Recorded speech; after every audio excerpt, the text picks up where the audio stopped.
Guys movie में आप लोग देखेंगे कि एक आदमी गुमनाम जगह पर फंस गया है, साथ में उसे कुछ याद भी नहीं है कि उसके साथ में क्या हुआ था और लास्ट में ये मूवी आपको 100% चौंका देगी। सो मूवी स्टार्ट होती है और हम यहाँ पर एक घायल हुए आदमी को देखते हैं। ये आदमी एक बेहद ही घने से जंगल में होता है जहाँ पर इसकी कार का एक्सीडेंट हुआ है। खुशकिस्मत से ये तो जिंदा होता है, मगर कार का ड्राइवर और जो पीछे सीट पर बैठा हुआ था वो मर चुके हैं। एक्सीडेंट के बाद में लगी चोट से इस आदमी की याददाश्त भी चली गई होती है। उसे ये नहीं पता होता है कि वो यहाँ पर कैसे आया है और जो पीछे आदमी बैठा है वो कौन है। सिर्फ इतना ही नहीं, यहाँ तक कि उसे उसका नाम भी नहीं पता होता है। उसका पैर इस कार में पूरी तरह से स्टक हो चुका है। वो कार के गेट को भी खोलने की कोशिश करता है मगर कोई फायदा नहीं होता है। अब कुछ समय बाद में रात हो जाती है। वो कार के रेडियो को चला के थोड़ा रिलैक्स करने की कोशिश करता है। बाहर बारिश होने लगती है जिससे वो अपनी प्यास को बुझाता है, लेकिन जल्द ही यहाँ पर इतनी ठंड बढ़ जाती है जिसके बाद वो ठंड से बचने के लिए वो पीछे वाले आदमी की जैकेट उतार कर पहन लेता है। अब अगले दिन वो कार के पीछे वाले आदमी की आईडी निकाल कर चेक करता है। इसका नाम वीवर जॉर्ज है, लेकिन उसे इसके बारे में कुछ भी याद नहीं आ रहा है। अब उसे कार में नीचे एक टॉफी पड़ी हुई दिखती है और जब वो उसे उठाने के लिए नीचे झुकता है तो उसे वहाँ पर एक गन भी मिलती है। इस गन को देखकर इस आदमी के मन में ख्याल आता है कि शायद वो एक बुरा आदमी है। अब तभी बाहर उसे एक लड़की दिखाई देती है। वो उस लड़की को आवाज देता है, जिसके बाद वो लड़की उसके पास में आकर उसे पीने के लिए पानी देती है, लेकिन हमें यहाँ पर यह पता चलता है कि वो एक सपना देख रहा था। अब जब रात हो जाती है तो रात में बाहर एक शेरनी बाहर पड़े हुए ड्राइवर की लाश को खा रही होती है, जिसके बाद में ये आदमी उसे गोली चलाकर भगा देता है। अब अगला दिन होता है। वो जिस मदद की उम्मीद लेके बैठा था वो नहीं होने वाली है, जिसके बाद में वो एक बार फिर से पूरी कोशिश करते हुए इस कार के गेट को खोलने की कोशिश करता है। अब ज्यादा ताकत लगा देने के बाद में फाइनली वो डोर खुल जाता है, मगर जब वो इस कार से बाहर उतरता है तो उसका पैर वहीं स्टक होने की वजह से उसका पैर वहीं फंसा रह जाता है, जिससे इस आदमी को असहनीय दर्द होता है। अब किसी तरह वो अपने पैर को निकाल लेता है। उसके पैर में यहाँ पर काफी गहरा जख्म बन चुका है। अब यहाँ पर बाहर उसे एक आईडी कार्ड पड़ा हुआ मिलता है जिस पर रेमंड प्लाजी लिखा हुआ था, जिससे इस आदमी को लगता है कि शायद उसका नाम रेमंड प्लाजी है। अब इसके बाद में रेमंड अपने टूटे हुए पैर को एक लकड़ी से बांधकर उसे प्लास्टर करता है। तभी रेडियो में न्यूज आती है कि बैंक चोरी में 3 सस्पेक्ट्स को आइडेंटिफाई किया गया है, जिनके नाम एरिक स्टेपलेटन, जॉर्ज वीवर और रेमंड प्लाजी हैं। उन्होंने एक औरत के साथ में एक सिक्योरिटी गार्ड की हत्या भी की है। रेमंड उस कार के ट्रंक को चेक करता है जहाँ पर उसमें उसे ढेर सारे पैसे दिखाई देते हैं। अब रेमंड के यहाँ पर ये जान के कि वो एक क्रिमिनल है और उसने साथ में मर्डर भी किया है तो उसे यहाँ पर काफी गुस्सा आती है। अब वो रेंगते हुए यहाँ से आगे बढ़ने की कोशिश करता है कि तभी उसके कार के पास में एक आदमी आता है जो उसकी कार से उसमें से पैसे निकाल रहा था। रेमंड उससे हेल्प के लिए कहता है, लेकिन जब वो आदमी उसकी नहीं सुनता है तो रेमंड इसके बाद में उसे गन दिखाता है, लेकिन उस आदमी के पास में इससे भी बड़ी गन थी, जिसके बाद में वो पैसे लेके यहाँ से चला जाता है। उस चोर के ढेर सारे पैसे ले जाने के बावजूद भी यहाँ पर काफी पैसे बचे हुए थे।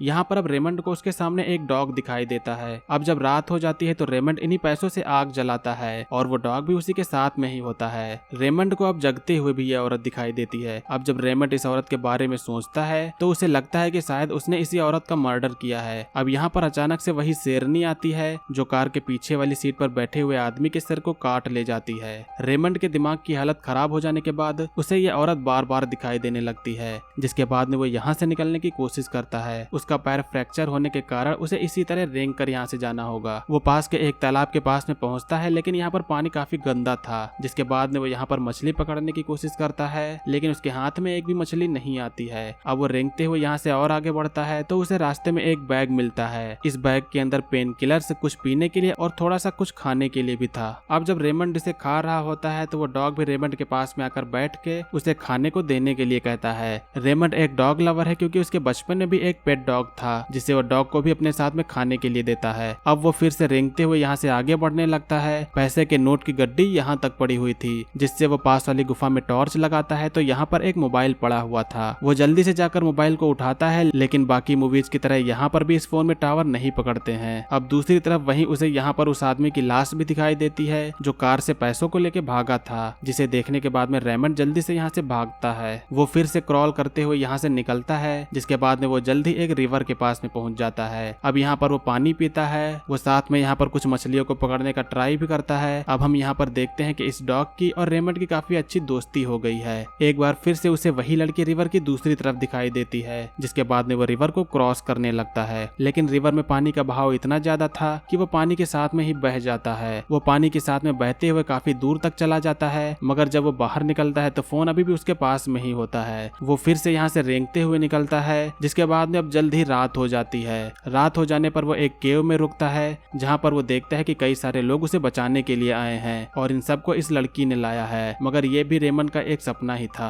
अब अगली सुबह होती है तो वो डॉग रेमंड के पास में फिर से आ गया होता है। अब इसके बाद में वो फिर से यहाँ से आगे बढ़ता है। वो काफी दूर रेंगते हुए आता है, लेकिन उसे अब यहाँ पर ये पता चलता है कि वो फिर से वहीं पर आ गया है जहाँ उसकी कार थी। उसके सामने एक बार फिर से वो औरत आती है, जिससे वो तंग होकर उससे लड़ाई करने लगता है। रेमंड अब हार मान चुका होता है, लेकिन वो यही सोचता है कि उसके पास में सिर्फ दो रास्ते हैं, या तो वो यहीं रुके या फिर आगे बढ़ता रहे। इसीलिए वो कुछ ना सोचे समझे बस आगे की ओर बढ़ता रहता है। वो जल्द ही रेंगते रेंगते थक जाता है, लेकिन उसका डॉग यहाँ पर भौंकते हुए उसे इशारा करता है कि आगे रोड आ गई है। अब रेमंड फिर से क्रॉल करते हुए आगे बढ़ता है, लेकिन उसके पीछे तभी वही शेरनी आ जाती है, जिसे देखकर रेमंड जल्दी से रोड के दूसरी साइड में चला जाता है। अब यहाँ पर रोड पर रेमंड को रोड के किनारे एक डेड बॉडी दिखाई देती है। वो अब इस डेड बॉडी के पास में जाकर जब उसके जेब से आईडी निकाल कर देखता है तो उसे यहाँ पर यह पता चलता है कि रेमंड प्लाजी तो ये आदमी है, यानी कि मैं रॉबर और मर्डरर नहीं हूँ। तो फिर आखिरकार मैं कौन हूँ? अब यहाँ पर इस आदमी को कुछ हल्का सा याद आता है। उसे याद आता है कि वो अपनी वाइफ के साथ में शॉपिंग पर गया था, जिसके बाद में बैंक रॉबर्स ने उसे गन पॉइंट पर हॉस्टेज बना लिया। लेकिन उसके सोचने के दौरान अब इधर वही शेरनी आ चुकी होती है, जो अब उसी की ओर बढ़ती है। जिसके बाद में ये आदमी इस डेड बॉडी को शेरनी के आगे कर देता है और वो शेरनी इस डेड बॉडी को लेके चली जाती है। अब ये आदमी, जिसका नाम क्या है उसे खुद और हम लोग को अभी तक नहीं पता चला है, वो फोन निकालता है और नेटवर्क होने पर वो 911 पर कॉल करता है। जिसके अगले सीन में हम देखते हैं कि पुलिस आकर उसे बचा लेती है। ये आदमी पुलिस वाले से उसके डॉग को भी साथ में लाने को कहता है, मगर जब ये पुलिस वाला डॉग को देखने के लिए जाता है तो यहाँ पर कोई भी डॉग नहीं होता है, जिससे हमें यहाँ पर ये पता चलता है कि वो डॉग भी इस आदमी का एक इमेजिनेशन ही था, जिसकी मदद से वो खुद को ही गाइड कर रहा था। अब यहाँ से निकलते समय वो सीट बेल्ट पहनता है तो उसे फिर से ध्यान आता है कि जब उन रॉबर्स ने उसे पकड़ा था तो उसने सीट बेल्ट लगा ली थी। जिसके बाद में उसने कार के स्टीयरिंग को घुमा के उसने कार को आउट ऑफ कंट्रोल कर दिया था, जिससे कार का एक्सीडेंट हो गया था। अब जबकि इसने सीट बेल्ट लगाई थी तो ये बच गया और बाकी सभी लोग यानी कि रॉबर्स वो लोग मारे गए। इसीलिए हमेशा कहा जाता है कि कार में हमेशा सीट बेल्ट का यूज जरूर करना चाहिए। और इसी के साथ में यहीं पर इस मूवी का एंड होता है। सो दोस्तों, मूवी में आप लोगों ने देखा था कि एक ऐसा आदमी जिसकी याददाश्त तो चली गई थी, मगर उसके खुद की इमेजिनेशन की वजह से वो इस जंगल से बाहर निकल पाया। मूवी का नेम है रेग्ड, जो कि पूरी तरीके से सस्पेंस से भरी हुई थी। उम्मीद करता हूँ कि आप लोगों ने इस मूवी के एक्सप्लेनेशन को एंजॉय किया होगा। मूवी का एक्सप्लेनेशन अगर आप लोग को पसंद आया तो वीडियो को लाइक करिएगा। चैनल पर आप लोग नए हो तो सब्सक्राइब करिएगा। आज की वीडियो के लिए बस इतना ही, मिलेंगे अगली वीडियो में। तब तक के लिए बाय, जय हिंद, वंदे मातरम।